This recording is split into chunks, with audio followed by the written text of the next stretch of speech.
Bom dia, a paz do Senhor Jesus Cristo para você, que pastora Lígia, mais uma manhã, né? Graças a Deus, mais uma semana que estamos iniciando aí e queremos que ter uma semana aí abençoada. Eu tenho certeza que você também tem isso no seu coração. E acima de tudo, eu tenho certeza que Deus também quer isso para nossas vidas, amém? Quero ler um versículo para estarmos meditando nele, deixando aí para nosso dia, tá? Capítulo 3 do Evangelho de João, verso 16, é um versículo bem conhecido, onde vai falar do amor de Deus, né? Que diz assim, ó: porque Deus amou o mundo de tal maneira que deu seu Filho unigênito para que todo aquele que nele crê não pereça, mas tenha a vida eterna. Portanto, Deus enviou seu Filho ao mundo não para condenar o mundo, mas para que o mundo fosse salvo por meio dele. Quem nele crê não é condenado, mas quem não crê já está condenado, porque não acreditou no nome do Filho unigênito de Deus.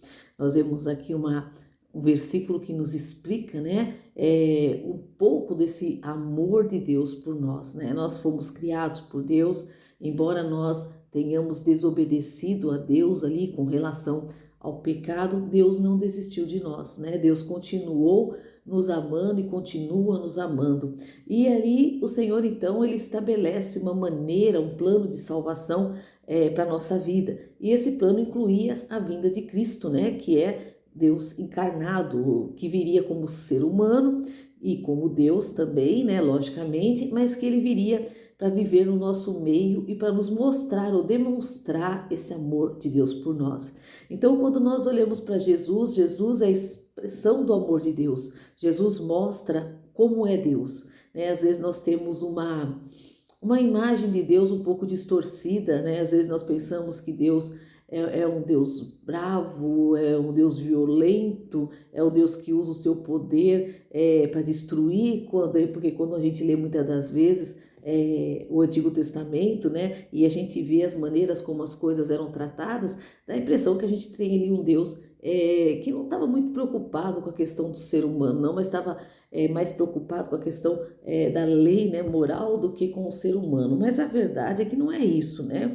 Quando nós vemos Jesus, que é a expressão do amor de Deus, nós vamos ver as coisas de um ângulo totalmente diferente. E até mesmo o Antigo Testamento, quando você lê ele depois pela presença de Cristo, né, pela ótica de Cristo, você vai perceber que nas páginas do Antigo Testamento nós temos sim um Pai amoroso, que embora suas atitudes às vezes pareçam radicais para nós, mas eram atitudes de amor, né? E muitas das vezes o amor ele nos obriga a certas atitudes que para os olhos dos outros pode parecer radical, mas para quem ama, ele é boa, né? E Deus é um Deus que nunca erra, é um Deus que nunca falha. Então tudo que Deus faz sempre foi e sempre será perfeito.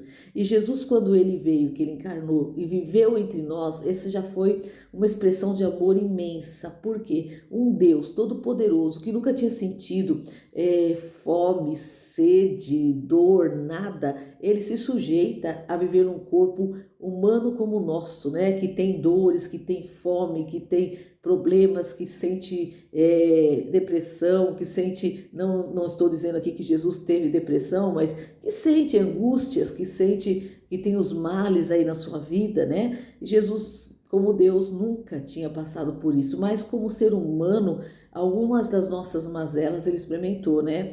E ele se sujeitou a isso. Isso é amor, né? Esse é um amor verdadeiro. Quem de nós trocaria de lugar ou se colocaria no lugar de uma pessoa, por exemplo, que não enxerga, né? E a gente poderia dizer, eu quero ser cego para ver como que o cego vive. Não, nós não faríamos isso, né? Então a gente vê que esse amor de Deus vai muito além do amor ao qual nós temos, tá bom? E a Bíblia diz que ele amou de tal maneira que ele enviou seu filho. E esse filho veio então demonstrando este amor de Deus. Jesus demonstrou o amor ao Pai, demonstrou a comunhão com o Pai, chamando ele de Pai, nos ensinando a chamar a Deus de Pai, mostrando para nós que Deus não era um Pai carrancudo, um Pai distante, não, Deus era um Pai amoroso e que ansiava pela nossa volta, ansiava para que a gente voltasse para a presença dele, que na verdade Deus não nos tirou ou não nos distanciou dele, fomos nós que o abandonamos, né? Quando o Senhor conta a história do filho pródigo, ele vai mostrar que não foi o pai que mandou o filho embora, foi o filho que foi o filho que quis a parte dele e que foi embora. E foi o filho que desperdiçou tudo, não o pai que abandonou. E no fim, nós vamos ver que quando o filho volta, o pai está lá pronto para recebê-lo, para abraçá-lo e para colocá-lo novamente na posição de filho. Esse é o nosso Deus, né? A gente apronta, né? Apronta, fica longe dele, fala mal dele, faz coisas que desagradam a ele, né? Que o pecado desagrada a Deus, agrada o coração de Deus, entristece o coração de Deus. A gente faz tudo errado e de repente a gente cai em si, como caiu o filho pródigo. A gente lembra que tem um Deus que nos ama e a gente acaba voltando para ele e Deus nos recebe de braços abertos, né? E Deus ali, ele não fica nos lançando em rosto o que nós fizemos, não, ele não fica acusando o nosso passado, não, ao contrário, ele nos limpa, nos purifica e nos dá uma nova vida, uma nova oportunidade. É lógico, é claro que o Senhor vai mudar a nossa história. É claro que o Senhor não vai nos permitir ser como nós éramos. Ele não vai permitir que a gente seja como a gente era. E nem na mesma parábola do filho pródigo, quando o filho volta, o pai não ia permitir que o filho levasse uma vida dupla, que fosse lá para fora e voltasse. Não, fique aqui. Quer dizer, aqui é a sua casa, aqui é o seu lugar, aqui você é filho. Então a gente tem que entender que quando a gente aceita esse amor de Deus incondicional, que nos ama incondicionalmente, ele vai mudar a nossa vida. E não é isso que nós queremos, né? Porque quando a gente está cansado da nossa vida, o que nós queremos é uma mudança. E o Senhor, ele vem fazer essa mudança, porque esse é o amor de Deus por nós, de tal maneira que ele deu seu único filho, não só para demonstrar o amor aqui enquanto ele andou como ser humano no nosso meio, não, mas para demonstrar o amor também através da sua morte, né? Porque Jesus é aquele que se colocou como sacrifício, como oferta pelo pecado, por mim e por você, né? O Senhor foi aquele que tomou o nosso lugar. O pecado era a única coisa que nos faz separação entre nós e o nosso Deus. Foi o pecado que fez com que nós começássemos a ver a Deus de maneira diferente, começássemos a ver a Deus como um Deus tirano, um Deus que não era de comunhão, porque na verdade antes do pecado, Adão tinha total comunhão com Deus. Depois do pecado, nós vamos ver que a primeira atitude de Adão é se esconder de Deus e achar que Deus era mau, né? Quando na verdade Deus era bom e Deus demonstrou a sua bondade em todos os sentidos para com Adão e fez a promessa da vinda do Messias. E Jesus então ele veio para morrer por nós, para tomar o nosso lugar. E aí o Senhor morre por nós, leva o nosso pecado sobre ele e nos promete vida eterna. Aqui ele vai dizer para que aquele que nele crê não pereça, mas tenha vida eterna, né? Que a gente não venha perecer e logicamente não estamos falando de perecer nessa terra, né? Somente aqui, né? Mas que nós não venhamos perecer no futuro, na vida após a morte, porque por menos que você pense ou você não queira acreditar que exista, ela existe. E independente se você acredita ou não, a vida após a morte, ela existe. E só existem dois caminhos. Ou nós cremos em Cristo e vamos estar com Ele, ou nós não cremos em Cristo e vamos estar separados dele por toda a eternidade. Então é uma escolha que nós fazemos em vida, tá? Agora, quando o Senhor fala crer, Ele não está falando apenas como a gente fala, eu creio em Deus. E até em Tiago vai dizer assim, se você crê em Deus, né?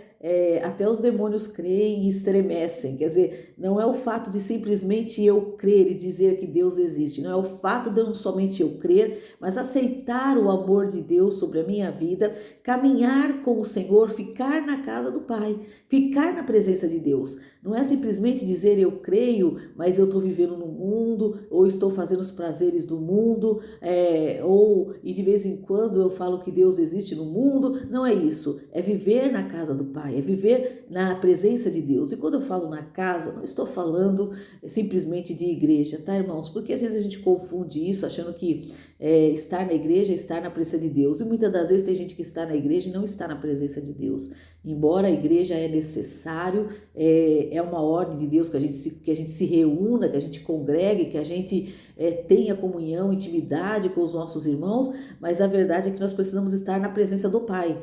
A nossa vida precisa estar na presença do Pai, precisamos estar com Deus, Deus precisa fazer parte de nós, Ele precisa morar em nós, nós precisamos estar com Ele, estar nele, né? E quando Ele fala do crer, é nisso que Ele está dizendo. Aí também Ele vai dizer o seguinte, que a quem crê não é condenado, quer dizer, quem crê não vai passar por uma condenação na questão de morte depois, quando você morrer, a vida, né, que nós teremos a morte eterna ou a vida eterna, você não vai passar pela morte eterna, você terá a vida eterna, né? Você não será condenado, mas o que não crê no Senhor, ou aquele que não aceita esse amor de Deus, aquele que não abre o seu coração para esse amor de Deus e por todo o sacrifício que Cristo fez naquela cruz por você, por nós, por cada ser humano, esse já está condenado, quer dizer, não será, já está, quer dizer, já vive aqui uma vida separada de Deus, porque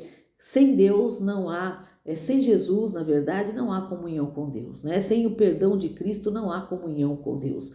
Então a gente sabe que aí a pessoa já está condenada, não será, já está. Infelizmente, né? Sem Cristo nós não temos esperança. E o Senhor vai dizer assim, porque Deus enviou seu Filho ao mundo não para condenar o mundo, né? Mas para que o mundo fosse salvo por ele. Então, a intenção de Deus não era condenar, era salvar. Porém, se nós não aceitamos essa salvação, nós já estamos condenados, né? É a mesma coisa, eu vou dar uma ilustraçãozinha para você, que se você cai num rio, no mar, vamos lá supor, no mar, e você está se afogando ali, e alguém te manda uma corda. Se você não segurar na corda, você não vai sair dali, você vai continuar ali e vai afogar-se. Se você segurar, você vai ser salvo. Jesus é essa corda que Deus mandou para nós. Se nós segurarmos nele, se nós nos agarrarmos nele, seremos salvos. Por isso que ele diz que nós já seremos salvos. Mas se nós ignorarmos, se nós não quisermos, nós vamos continuar na mesma situação e seremos, e já somos, na verdade, condenados. Que nós possamos meditar nisso. Deus te ama incondicionalmente. Mas se ele me ama, então ele me aceita do jeito que eu sou. Sim, ele aceita que você venha a ele do jeito que você é, mas ele não vai te deixar do jeito que você é. Por quê? Porque ele te ama. E porque o jeito que você é destruiu a sua vida até agora. E Deus não vai permitir que continue destruindo a sua vida porque Ele te ama. E quando a gente ama, a gente quer o melhor para a pessoa que a gente ama. É por isso que quando a gente vem a Cristo, a nossa vida é mudada. Por quê? Porque Deus quer mudar a nossa história e tem coisas que nós praticamos que estão destruindo a nossa vida. E Deus sabe disso, então Deus vai mudar a nossa vida.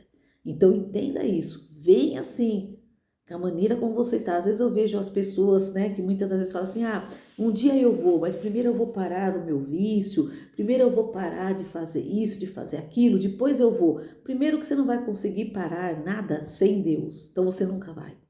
Essa é uma estratégia que o inimigo coloca no nosso coração para a gente pensar que a gente consegue mudança sozinho, mas não conseguimos, você nunca vai conseguir. Deus vai te aceitar do jeito que você tá, vai sim, com certeza, toda certeza do mundo me aceitou e aceitou todos aqueles que um dia se converteram ao cristianismo, ao Senhor Jesus, não eram melhores do que você ou melhores do que ninguém, éramos todos iguais, todos estávamos no lamaçal do pecado, talvez pecados diferentes, mas não deixava de ser pecado. Deus nos aceitou, claro, com certeza. Agora, que Ele vai me deixar continuar assim? Não. Por quê? Porque isso destrói a minha vida. Então o Senhor, Ele vai mudar a minha vida. E vou dizer para você, é muito bom, tá? Só quem vive o Evangelho, quem está inserido no Evangelho de verdade, né? Que crê no Senhor, que procura andar com o Senhor. Se você conhece alguém que que é assim, pergunte para essa pessoa se é bom ou não. Pergunta se ela se arrependeu ou não. Não vai se arrepender, irmão, porque andar com Cristo é a melhor coisa que existe. Ah, mas eu já vi gente que começou e voltou porque não se entregou. Porque queria andar com Cristo e queria continuar com a vida do jeito que estava. Aí não tem jeito.